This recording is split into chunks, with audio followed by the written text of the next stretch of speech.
அகிலமெங்கும் உள்ள அன்பு தமிழ் நேயர்கள் அனைவருக்கும் பரம்பரை ஜோதிடர் உங்கள் மனோ பாலாஜியின் அன்பான வணக்கம். மகர ராசி அன்பு நேயர்களுக்கு இந்த 2024 மார்ச் மாதத்தில் இந்த நவ கிரகங்களால் உங்களுடைய வாழ்க்கையில் எந்த அளவுக்கு ஒரு மாற்றங்கள் அப்படின்னா ஒரு முன்னேற்றங்கள் ஏற்பட போகுது அப்படிங்கிறத பற்றி தாங்க இந்த பதிவில் இப்போ நம்ம பார்க்க போகிறோம். முதல்ல பார்க்குறவங்களா இருந்தீங்கன்னா சப்ஸ்கிரைப் பண்ணி பெல் பட்டன் அழுத்தி ஆல் ஆப்ஷன் கொடுங்க. இது வரைக்கும் தொடர்ந்து இணைந்து எனக்கு ஆதரவு கொடுத்துட்டு இருந்த அனைவருக்கும் மனமார்ந்த நன்றி. மகர ராசி நேயர்கள் அப்படின்னா மகரம் காலபுருஷ தத்துவத்தில் பார்த்துட்டோம்னாங்க 10வது வரக்கூடிய ஜீவனா தொழில் ஸ்தானம்னு சொல்லக்கூடிய 10ஆம் அதிபதி ராசி தான் மகர ராசி. மகர ராசியில் பிறந்தவங்க கடுமையான உழைப்பாளியாக இருப்பீங்க. அதே மாதிரி உழைப்புக்கு கொஞ்சம் கூட யோசிக்க மாட்டீங்க. எந்த கடினமான வேலையாக இருந்தாலும் கச்சிதமாக செஞ்சு முடிக்கணும் அப்படின்ட்டு செஞ்சு முடிப்பீங்க. ஆனால் என்ன ஒரு விஷயம்னாங்க, இந்த சனியோடைய ஆதிக்கத்தில் பிறந்ததுனால கஷ்டங்கள் அதிகமாக இருக்கும். கடுமையான உழைப்பு, கடுமையான முயற்சி, அப்புறம் பார்த்தோம்னா அடுத்தவங்களால் சப்போர்ட்டு கிடைக்கிறது இல்லைங்க. எப்படின்னா உங்களுடைய சப்போர்ட்டு அடுத்தவங்களுக்கு இருக்கும், ஆனால் மற்றவங்களுடைய சப்போர்ட்டு அப்படின்னா அது நமக்கு மகர ராசியில் பிறந்தவங்களுக்கு கண்டிப்பாக அதிகமாக கிடைக்கிறதுக்கு உண்டான வாய்ப்புகள் குறைவு. அதே சமயம் சொந்த பந்தம், கூட பிறந்த பிறப்பு, இவங்களுக்காக நீங்கள் கடுமையாக அவங்களுடைய கஷ்டத்தை உணர்ந்து உதவி செய்யக்கூடிய மனநிலை இருக்கும். அவங்களுக்காக வாழ்ந்திருப்பீங்க. அவங்கள வளர்ச்சியாக்கணும்ன்ட்டு பாடுபட்டு இன்றைக்கி நம்மளுடைய முயற்சி நம்மளுடைய வாழ்க்கையை எப்படி நகர்த்தி எப்போ நம்ம ஒரு முன்னேற்றத்தை நம்ம சந்திக்க முடியும் அப்படிங்கிற ஒரு இக்கட்டான ஒரு சூழ்நிலையில் தான் இந்த காலகட்டத்தில் நீங்கள் இருக்கிறீங்க. காரணம் என்னென்னா, உங்களுக்கு இதுக்கு முன்னால் பார்த்தோம்னா விரயச்சனி நடந்துட்டு இருந்தது. அடுத்தது பார்த்தோம்னா ஜென்மச்சனி நடந்தது இந்த 5 வருஷமாக. இப்போ இந்த 1 வருட காலமாக பார்த்தோம்னா உங்களுக்கு குடும்பச்சனி நடந்துட்டு இருக்குது. அப்போது நமக்கு என்னென்னா பணம், தொழில் இந்த 2 விதமும் உங்களுக்கு கொஞ்சம் நெருக்கடிகள் கொடுக்கும். சில பேருக்கு பார்த்தோம்னா குடும்பத்தில் கூட எதிர்பாராத ஒரு மன மகிழ்ச்சியாக இருந்த குடும்பம் கூட சிலருக்கு பார்த்தோம்னா குடும்பத்தில் சில பிரச்சனைகள் உருவாகியிருக்கும். இந்த காலகட்டங்கள் இந்த 1 வருட காலம் அதிகமான ஒரு மன அழுத்தத்தை கொடுத்துருக்கு. இந்த நிலையில் இருந்து கண்டிப்பாக இந்த 2024 பார்த்துட்டோம்னா இந்த மார்ச் மாதத்தை பொறுத்த வரைக்கும் உங்களுக்கு ஒரு ஹை பவரான மாதமாக தான் நம்ம பார்க்குறோம். எதை வச்சு இந்த அளவுக்கு நம்ம உறுதியை சொல்கிறோம் அப்படின்னா, உங்களுடைய ராசிநாதனாகப்பட்டவர் சனி பகவான், இந்த சனி பகவானை சுற்றி தான் இன்றைக்கி கிரகங்கள் இன்றைக்கி அதிகமான ஒரு ஃபேவரான மாதம் அப்படின்னு நம்ம சொல்லலாம். இந்த உங்களுடைய ராசிக்கு கிட்டத்தட்ட சனி பகவானோட சூரிய பகவானும் புதன் பகவானும் சுக்கிர பகவானும் செவ்வாய் பகவானும் இவங்கள் தான் ஒரு சேர்க்கை தான் அதிகமாக இருக்க போகுதுங்க. அப்போது இந்த மார்ச் மாதத்தில் சுக்கிரன் நிலை உங்களுடைய ராசிக்கு ஆரம்பத்தில் பார்த்தோன்னா 7ஆம் தேதி வரைக்கும் உங்களுடைய ஜென்மத்திலேயே இருப்பார். அதே மாதிரி செவ்வாய் பகவான் பார்த்தா உங்களுடைய ஜென்மத்தில் உச்ச நிலையில் இருப்பார். சரிங்களா? புதன் உங்களுடைய 2ஆம் இடத்தில் குடும்பஸ்தானத்தில் இருப்பார். 3ஆம் இடத்தில் ஐபவர் ராகு பகவான், 3இல் ராகு இருக்கிறது நன்மை தான். குறிப்பாக சொல்லப்போனால் 4ஆம் இடத்தில் குரு இருக்கிறது சுகஸ்தானத்தில் அற்புதம். இது எல்லாமே உங்களுக்கு ஐ பவர். அப்படின்னா நமக்கு ஒரு சாதகமான மாதமாக தான் இந்த மாதத்தை நம்ம பயன்படுத்திக்கணும்.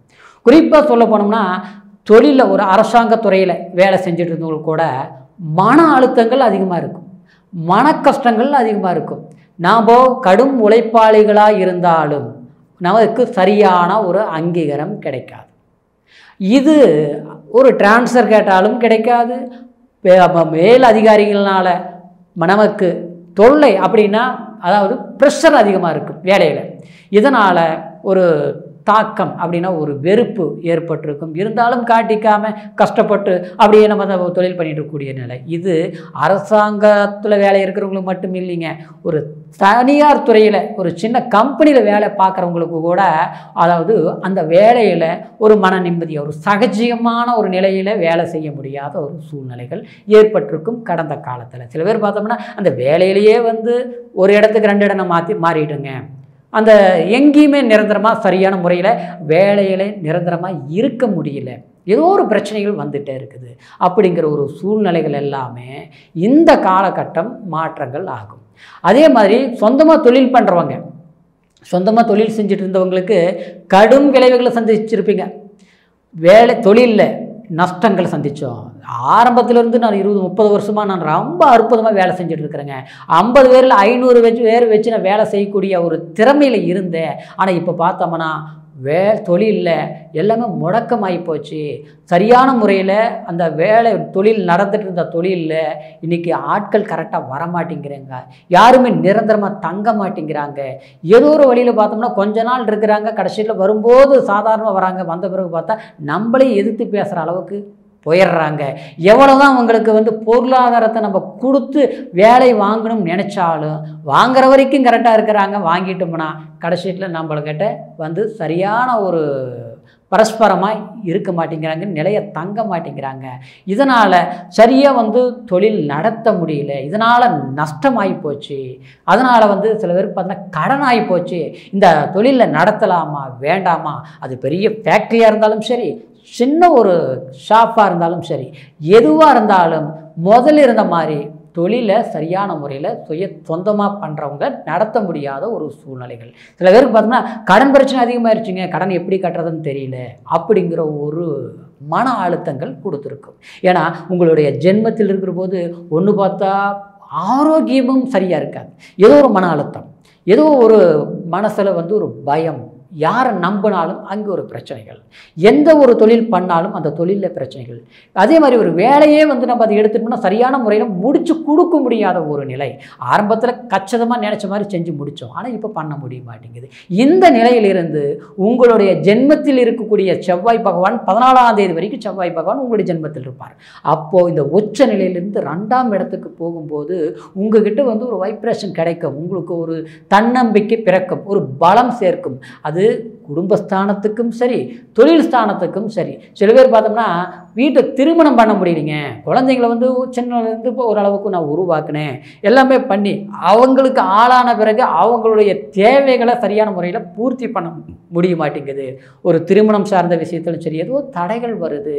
அவங்களுடைய வாழ்க்கையை கரெக்டாக நான் கொண்டு போய் விட முடியுமா? நான் பாடுபட்டதே ஆரம்பத்திலேருந்து அவங்களுக்காக தான், என்னென்ன தெரியலைங்க. ஒன்று பார்த்தா பொருளாதாரமும் மாதிரி இப்போ இல்லை, குடும்பத்தையும் சரியான முறையில் வழி நடத்த முடியல, என்னென்ன தெரியலைங்க. அப்படின்னா எல்லாமே இந்த கிரக அமைப்புகளால் தடுமாற்றங்கள் கடந்த காலத்தில் ஏற்பட்டிருக்கும். அந்த நிலையை உங்களுக்கு 4ஆம் இடத்தில் ராகு வேறு இருந்ததுங்க இந்த 2 மாதத்துக்கு முன்னால் வரைக்கும், இந்த 1.5 வருஷ காலம். அப்போது என்னென்னா மனசில் வீடு, சில பேர் பார்த்தோம்னா வீடு கட்டலாம்னு முயற்சி பண்ணியிருப்பீங்க, கட்டி முடிக்க முடியாது, பாதியிலேயே நின்று இருக்கும். சில பேருக்கு பார்த்தோம்னா கட்டி முடித்து கடனாகி போச்சு. முதல்ல வாடகை வீட்டில் இருந்த நிம்மதி சந்தோஷம் இப்போ சொந்த வீட்டில் இல்லைங்க, அப்படிங்கிற ஒரு நிலை. இதுலேயும் குறிப்பாக பார்த்தோம்னா சில பேர் அதாவது வீடு கட்டியே நான் விற்றுட்டுங்க, இப்போ வாடகை வீட்டில் இருக்கிறேன், இன்றைக்கி எல்லாமே நல்ல ராசா மாதிரி வாழ்ந்தேன், இன்றைக்கி பார்த்தோம்னா எப்படியோ தெரியலைங்க, மனசில் ஒரு பயமாக இருக்குது, ஒரு மன அழுத்தமாக இருக்குது, எப்படி வாழ்க்கையை சமாளிக்க போகிறோம், வேலையில் பார்த்தாலும் வருமானம் குறைவாயிருச்சு, மாதிரி இல்லை, இப்போ பார்த்தா பிரச்சனை மேலே பிரச்சனைகள் இருக்குது, அப்படிங்கிற ஒரு நிலை. சரிங்களா? இந்த நிலை எல்லாமே கண்டிப்பாக உங்களுக்கு 4ஆம் இடத்தில் இருக்கக்கூடிய குரு பகவான் ஒரு ஆதாயமான ஒரு விஷயங்கள் கண்டிப்பாக உங்களுக்கு நடக்கக்கூடிய ஒரு வாய்ப்புகள் வரும்.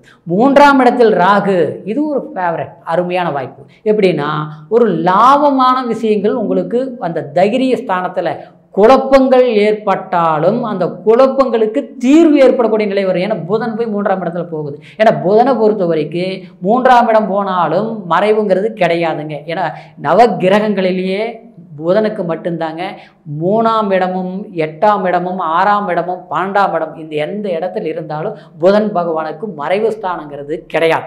காரணம் என்னென்னா காலபுருஷ தத்துவத்திலேயே பார்த்துட்டோம்னா 3ஆவதாக வரக்கூடிய ராசி புதன் ஆச்சுங்களா. அப்போது புதன் அதே மாதிரி 6ஆம் ஸ்தானாதிபதியை வரக்கூடிய ஸ்தானமும் புதன். அப்போது இந்த புதன் பொறுத்த வரைக்கும் ராகுவோட சேரும்போது நம்மளுடைய மனசில் புதிய கண்டுபிடிப்புகள், புதிய எதிர்பாராத ஒரு முக்கியமான ஒரு தைரியத்தை கொடுக்கக்கூடிய சில வாய்ப்புகள், அது தூர பிரயாணங்கள் செய்து வெற்றி கொள்ளலாம். சில பேர் பார்த்தோன்னா ஒரு பிரைவேட் கம்பெனிலேயே நல்ல கம்பெனியில் வேலை செஞ்சுட்டு இருப்போம். நாம் வந்து வெளியூர் போகக்கூடிய வாய்ப்புகள் கம்பெனி மூலியமாக கிடைக்குமா, வெளிநாடு போகக்கூடிய வாய்ப்புகள் கிடைக்குமா, இல்லை வெளி தேசம் போகக்கூடிய வெளி ஊர் போகக்கூடிய வாய்ப்புகள் கிடைக்குமா, இல்லை பக்கத்தில் இருக்கக்கூடிய இதை விட பெரிய கம்பெனிக்கு போகக்கூடிய வாய்ப்புகள் கிடைக்குமா அப்படின்னு எதிர்பார்த்துட்டு இருப்போம். நம்மக்கிட்ட எல்லாமே எக்ஸ்பீரியன்ஸ் இருக்குது, அதே மாதிரி படிப்பு இருக்குது, நம்மக்கிட்ட வந்து எல்லாமே இருந்தாலும் அடுத்தவங்களுக்கு கிடைக்கக்கூடிய நம்மளை கீழே இருக்கக்கூடியவங்களுக்கு கிடைக்கக்கூடிய வாய்ப்புகள் நமக்கு கிடைக்காது. ஏன்னா மகர ராசி பொறுத்து நுணுக்கமானவர்கள் தன்னுடைய வாய்ப்புகளை தவற விடாமல் அதைய கரெக்டாக செஞ்சு முடிக்கக்கூடியவங்க தான் மகர ராசிகள். அது அந்த நிலையில் இருக்கக்கூடியவங்களுக்கு கடந்த காலத்தில் அடுத்தவங்களுக்கு கிடைக்கக்கூடிய அந்த வாய்ப்புகள் சகாயம் சப்போர்ட்டு தனக்கு ஏற்படல.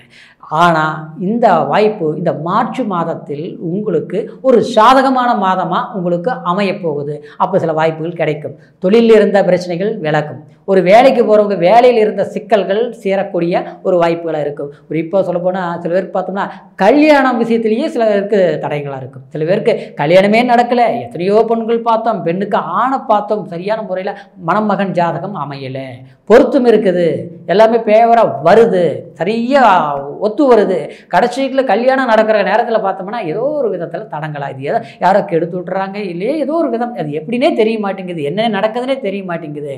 சில பேருக்கு இது ஒரு பெரிய பிரச்சனையாக இருக்கும்.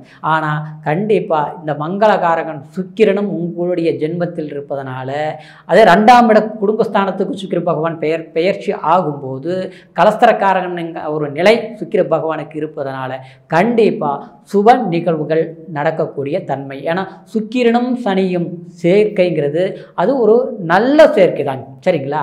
ஒரு நல்ல சுப நிகழ்வுகள் ஒரு வாய்ப்புகள் கண்டிப்பாக நடக்கக்கூடிய வாய்ப்பு இருக்கும். சில பேர் பார்த்தோம்னா கணவன் மனைவிக்குள்ள பிரச்சனைகள் வந்திருக்கும், சம்மந்தம் இல்லாமல் பிரச்சனைகள், நல்லா வாழ்ந்துட்டு இருந்தோம், என்னன்னே நடந்ததுன்னு தெரியல, கடைசியில் டைவர்ஸ் வரைக்கும் போயிடுச்சு, இன்றைக்கி 2 பேர் பிரிஞ்சிருக்கிறோம் இல்லையா? சில பேர் பார்த்தோம்னா சம்மந்தம் இல்லாமல் வாழ்ந்துட்டு இருக்கிறோம், அவர் பாட்டில் அவர் இருக்கிறாரு, நான் பாட்டில் நான். சில பெண்கள் வந்து கடும் உழைப்பாளிகள், குடும்ப சுமைகளே சுமந்து தன்னுடைய பொறுப்பை எடுத்துக்கிட்டு இன்றைக்கி ஒரு ஆண் மாதிரி பாடுபட்டு இருப்பீங்க. ஆனால் அவங்களுக்கு பார்த்தோம்னா தப்பே பண்ண மாட்டீங்க, தப்புன்னு வரும், நல்லதே செய்வீங்க கெட்டதுன்னு வரும். தப்பு பண்ணுறவங்களுக்கு கிடைக்கக்கூடிய ஒரு மதிப்பு மரியாதை அங்கீகாரம் நல்ல பேர் மகர ராசினா தனக்கு கிடைக்கல, நமக்கு எல்லாமே ஆப்போசிட் ஆகுது. அப்படிங்கிற ஒரு நிலையில் இருந்து உங்களுக்கு கண்டிப்பாக இந்த மார்ச் மாதத்தை பொறுத்த வரைக்கும் உங்களுடைய ராசிநாதனுடைய எல்லா ஒரு மாதக்கோள்களுடைய சேர்க்கை உங்களுடைய ராசிநாதனுடைய சுத்தி அப்படின்னா மகரத்திலையும் கும்பத்திலையும் பயிற்சி ஆகிறதுனால உங்களுக்கு ஜென்மாதிபதியும் குடும்பஸ்தானாதிபதியும் நிலையில் இருப்பதனால கண்டிப்பாக அதாவது ஆரோக்கியத்துக்கு நல்லது, வாழ்க்கைக்கு நல்லது, அற்புதமான ஒரு மாதமாக இந்த மார்ச் மாதம் இருக்க போகுது. அதனால் தேவையான முயற்சிகள் கண்டிப்பாக எடுங்க. தேவைக்கு தகுந்த மாதிரி ஒரு நன்மைகள் மகர ராசி நேயர்களுக்கு கச்சிதமாக ஏற்படும் கண்டிப்பாக. இது இப்போ கோச்சார பலன்களில் நான் சொன்னதுங்க. இருந்தாலும் உங்களுடைய பிறப்பு ஜாதகத்தை ஒரு முறை நீங்கள் பார்த்துக்கோங்க. ஏன்னா அதில் எப்படி இருக்குது கிரக அமைப்புகள், என்ன தசாபுத்தி நடக்குது, என்ன லக்னம், ராசிங்கிறது ஒரு உடல், லக்னங்கிறது உயிர். இதுக்கு ராசிக்கு எந்த அளவுக்கு பவர் இருக்குதோ அதை விட அதிகமான பவர் லக்னத்துக்கு இருக்குது. அப்போ அந்த லக்னம் எந்த நிலையில் இருக்குது, என்ன லக்னம் அப்படிங்கிறத பொறுத்து தாங்க பலன்கள் சற்று மாறுபடுறதுக்கு வாய்ப்பு இருக்குது. அதனால் உங்களுடைய பிறப்பு ஜாதகம் பார்த்துக்குங்க. அப்படி எங்கிட்ட இது பார்க்கணும்னு நினச்சிங்கன்னா கீழே இருக்கிற நம்பருக்கு ஃபோன் பண்ணி பிறந்த தேதி, பிறந்த நேரம், பிறந்த ஊர் தெரியப்படுத்தி உங்களுடைய முழு ஜாதக பலன் என்னங்கிறத தெரிஞ்சுக்கோங்க. மீண்டும் அடுத்த பதிவில் உங்களை சந்திக்கிற வரைக்கும் நன்றி, வணக்கம்.